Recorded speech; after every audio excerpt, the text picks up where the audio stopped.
Hello everyone, आज की इस वीडियो में हम लोग बात करने वाले हैं कि ऑनलाइन म्यूटेशन जिसे दाखिल खारिज कह सकते हैं। तो ऑनलाइन म्यूटेशन यानी कि दाखिल खारिज रिजेक्ट हो जाए तो क्या करेंगे। इस वीडियो में मैं आपको विस्तार से हर एक जानकारी बताऊंगा। तो अगर आप लोग भी जानना चाहते हैं कि अगर आपका जो ऑनलाइन म्यूटेशन है वो रिजेक्ट हो जाए तो आपको क्या कदम उठाने चाहिए, आपको क्या करना चाहिए। तो अगर आपके साथ में भी ये मामला हुआ है, आपका भी म्यूटेशन अगर रिजेक्ट हो गया है या फिर इसके बारे में नॉलेज लेना चाहते हैं, तो आप इतना यकीन रखें कि इस वीडियो को पूरा देखने के बाद में इस मामले को लेकर के आपके मन में कोई भी सवाल नहीं बचेगा। इसीलिए आप लोग इस वीडियो को शुरू से लेकर के आखिर तक जरूर देखें। इसके बावजूद भी अगर आपके मन में कुछ सवाल बच जाता है तो कमेंट जरूर कर देंगे। आइए फिलहाल हम लोग ये समझते हैं कि ऑनलाइन म्यूटेशन दाखिल खारिज जो है वो रिजेक्ट हो जाए तो क्या करेंगे, इसका पूरा समाधान। देखिए दोस्तों, आज हम एक बहुत ही आम है लेकिन परेशान करने वाली समस्या पर बात करने वाले हैं। जब ऑनलाइन म्यूटेशन यानी कि दाखिल खारिज का आवेदन रिजेक्ट हो जाता है तो लोग घबरा जाते हैं और यह हकीकत है। समझ नहीं पाते कि अब क्या करें, दोबारा अप्लाई करें या फिर ऑफिस के चक्कर लगाएं, हर एक चीज वो समझ नहीं पाते हैं। तो दोस्तों, आज इस वीडियो में मैं आपको बताऊंगा कि म्यूटेशन अगर रिजेक्ट क्यों होता है, रिजेक्शन के बाद क्या क्या रास्ते हैं, किस अधिकारी के पास आपको जाना चाहिए और काम कैसे करवाना है। वीडियो को अंत तक आप जरूर देखिए, आपको हर एक चीज समझ में आ जाएगा।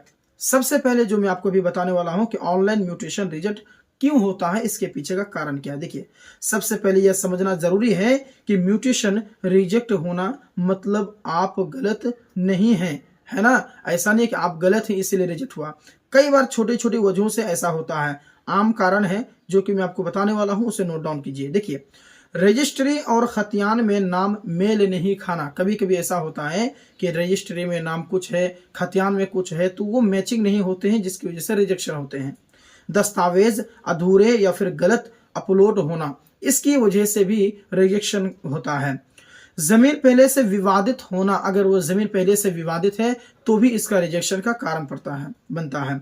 रकबा हो, खाता हो या फिर प्लॉट नंबर में गड़बड़ी हो, इसमें भी अगर कोई परेशानी है तो भी रिजेक्शन होता है।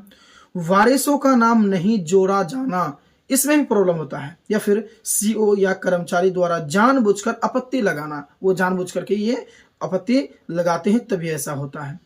आइए, सबसे पहला जो काम है रिजेक्शन कारण, आप मतलब कि जो सबसे पहले आपको काम करना है कि रिजेक्शन कारण को आप देखें। दोस्तों, जब भी म्यूटेशन रिजेक्ट हो जाए, ऑनलाइन पोर्टल पर लॉगिन करें। आप क्या करेंगे, ऑनलाइन पोर्टल पर जो है लॉगिन करेंगे। रिजेक्शन ये जो रिजेक्ट ये रीजन है उसको आप लोग क्या करें, ध्यान से पढ़ें, क्योंकि उसी में हर एक चीज लिखा रहता है। यही से तय होगा कि आपको आगे क्या करना है। दूसरा जो कदम है, जैसे आपने वो चेक किया तो आपको प्रॉब्लम पता हो गया कि क्या प्रॉब्लम है, किस वजह से रिजेक्शन हुआ है। दूसरा जो कदम है कि कमी दूर करके दोबारा आवेदन दें, यानी कि जो भी वहां पर प्रॉब्लम रीजन लिखा हो रहेगा रिजेक्ट का, उस प्रॉब्लम को आप सॉल्व करेंगे, दोबारा आप क्या कर सकते हैं, आवेदन दे सकते हैं। अगर कारण यह है कि डॉक्यूमेंट अधूरे हैं, गलत फाइल अपलोड हुई है, नाम की स्पेलिंग गलत है, तो घबराने की कोई जरूरत नहीं है। ये कोई मामूली बात नहीं है। सही डॉक्यूमेंट तैयार करके फिर से आप ऑनलाइन म्यूटेशन आवेदन करेंगे, कोई इशू नहीं होगा। लेकिन ध्यान रखिएगा, हर बार आवेदन करते समय सही और पूरा कागज आप जरूर लगाएंगे, नहीं तो फिर से आपका रिजेक्शन हो सकता है, रिजेक्ट हो सकता है। तीसरा जो कदम है कि सीओ कार्यालय में लिखित आवेदन देंगे आप। ये तीसरा कदम बता रहा हूं मैं। अगर आपको लगता है कि सब कागज सही है फिर भी जानबूझ करके रिजेक्ट किया गया है, तो आप सीओ जैसे अंचल अधिकारी है उसको आप क्या करेंगे, लिखित आवेदन देंगे, जिसमें लिखेंगे कि आवेदन संख्या, रिजेक्शन के कारण, मतलब आप चेक करेंगे ना, वो पता चल जाएगा, तो रिजेक्शन का कारण और दोबारा जांच की मांग आप जरूर करेंगे। अगर आप हमेशा सही हैं तो आवेदन की रसीद आप जरूर ले लेंगे जो आप आवेदन करेंगे। चौथा जो कदम है कि एसडीओ या फिर डीसीएलआर के पास अपील। अगर सीओ स्तर पर सुनवाई नहीं होती तो एसडीओ यानी कि अनुमंडल पदाधिकारी या फिर आपके जो है डीसीएलआर या फिर एडीएम को आप जो है कि अपील कर आवेदन दे सकते हैं, और ये कानूनी अधिकार है, आप जा सकते हैं। अगर सीओ आपकी बात नहीं सुनता है तो आप आगे जा सकते हैं। पांचवा जो कदम है, ध्यान से सुनिएगा, आरटीआई लगाएं आप। और मैंने बताया भी है कि आरटीआई क्या होता है, इसके बारे में ऑलरेडी वीडियो बनी हुई है, आप जाकर के वॉच कर सकते हैं। आप इसमें जो है आरटीआई लगा सकते हैं। दोस्तों, आरटीआई यानी कि जिसे कह सकते हैं सूचना का अधिकार, यानी कोई भी सरकारी काम है वो हो रहा है कि नहीं हो रहा है, या वो कहाँ तक हुआ, उसका फाइल कहाँ तक अटका हुआ है, हर एक चीज जानकारी लेना ही आरटीआई है। तो यह सबसे असरदार तरीका होता है, इतना याद रखिएगा। आरटीआई में आप जरूर पूछेंगे कि मेरा म्यूटेशन को किस नियम में रिजेक्ट किया गया है, किस अधिकारी ने आपत्ति लगाई है, कितने दिन में म्यूटेशन होना चाहिए, हर एक चीज आप उसके बाद पता कर सकते हैं।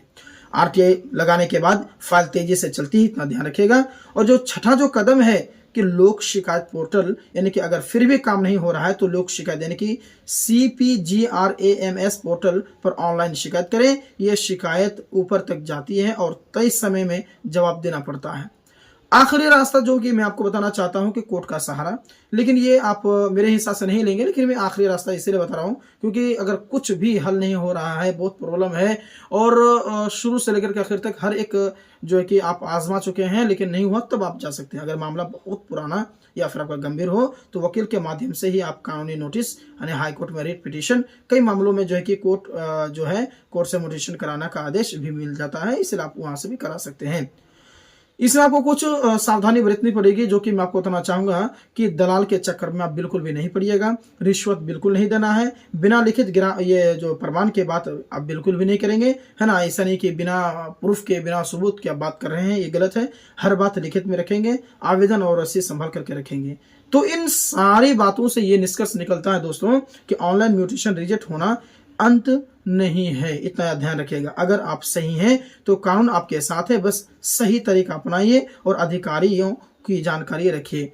दोस्तों, आज की इस वीडियो में मैंने हर एक चीज बता दिया जो कि इस सवाल से जुड़े हुए थे। बाकी आपके मन में भी कुछ सवाल है, कुछ पूछना चाहते हैं तो कमेंट बॉक्स में जरूर पूछेंगे। और क्योंकि जो अगला जो टॉपिक बनेगा वो आप ही के सवाल के अकॉर्डिंग रहेंगे। तो मिलते हैं फिर एक और नई जानकारी के साथ में एक और वीडियो में, तब तक के लिए धन्यवाद।